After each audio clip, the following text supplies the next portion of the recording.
welcome to a very fresh episode of your Easy Game Update.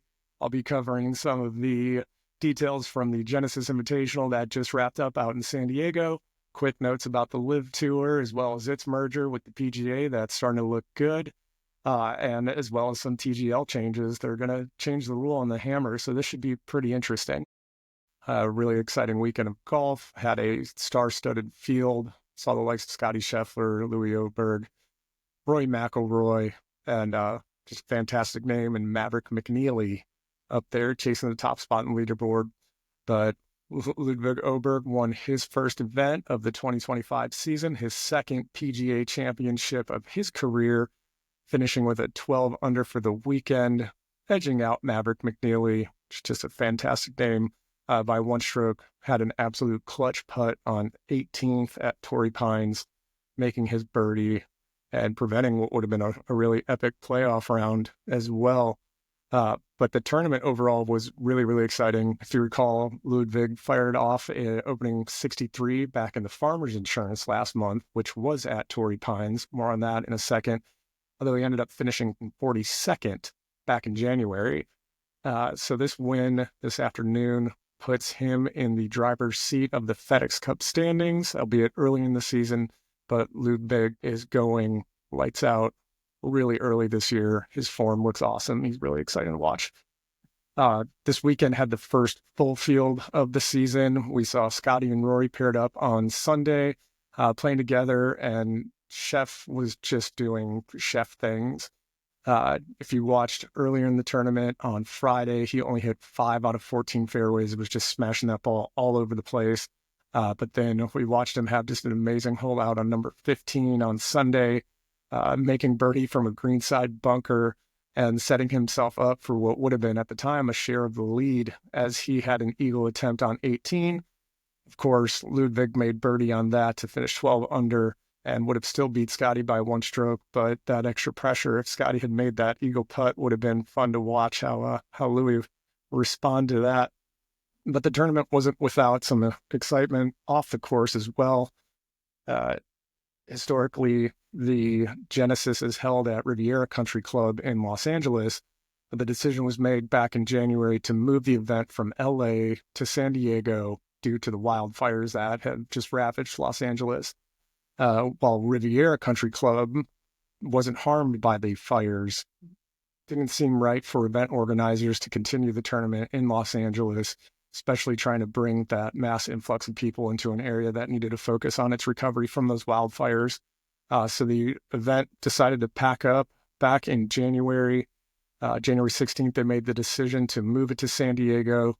And I'm just thinking about the logistics that went into moving an entire golf tournament. I'm sure that they were able to leverage some of the existing infrastructure. You know, you think about these grandstands and the TV crew access, having your fans have, you know, all the different food vendors and just everything that goes into making these tournaments successful.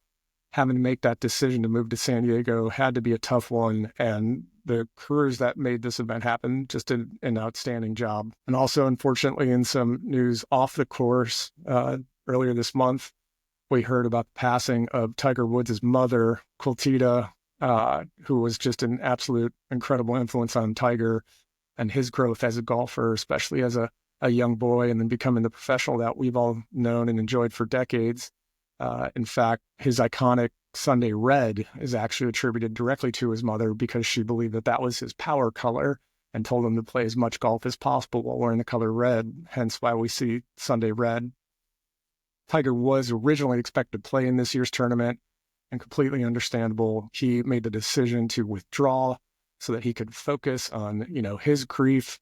But the tournament did pay honor to his mother. They placed a white flag on the 7th green at Torrey Pines, which is significant to the Woods family Buddhist culture.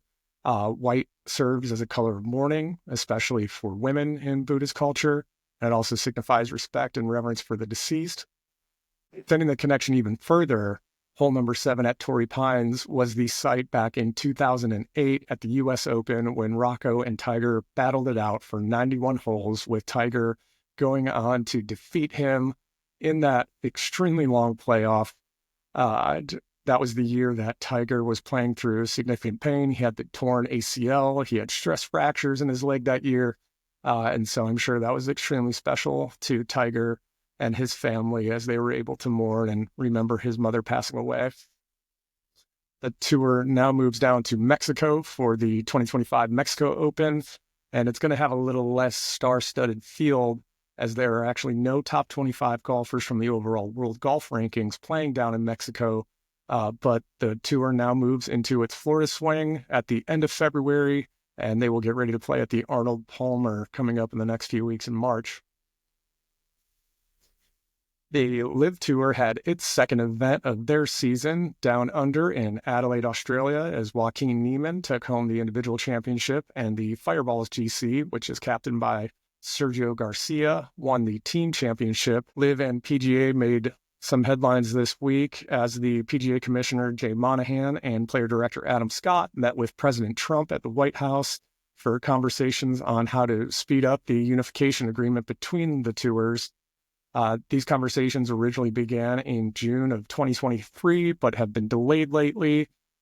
President Trump's involvement is seen as pivotal due to his connections with not only the golf industry, but as well as key figures in the Saudi Arabian government.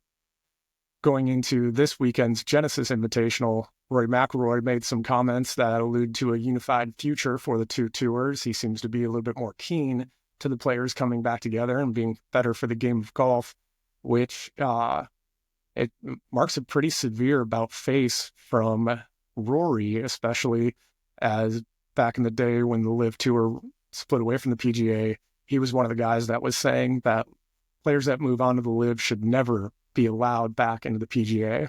So pretty substantial 180 from Rory about that, but it looks like progress is going to be made on getting the two tours unified again.